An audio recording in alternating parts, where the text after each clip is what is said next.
មានប្រមម្នាក់តែងតែនៅក្បែរនៅមើលថែខ្ញុំទាំងឈឺទាំងជីមានប្រមម្នាក់ស្មងគ្រប់វេលាគេតែងធ្វើជាកម្លាំងចិត្តខ្ញុំ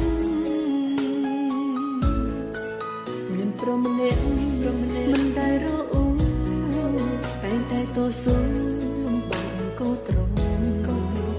ប្រមម្នាក់តែយល់អារម្មណ៍មិនថាសោកយំ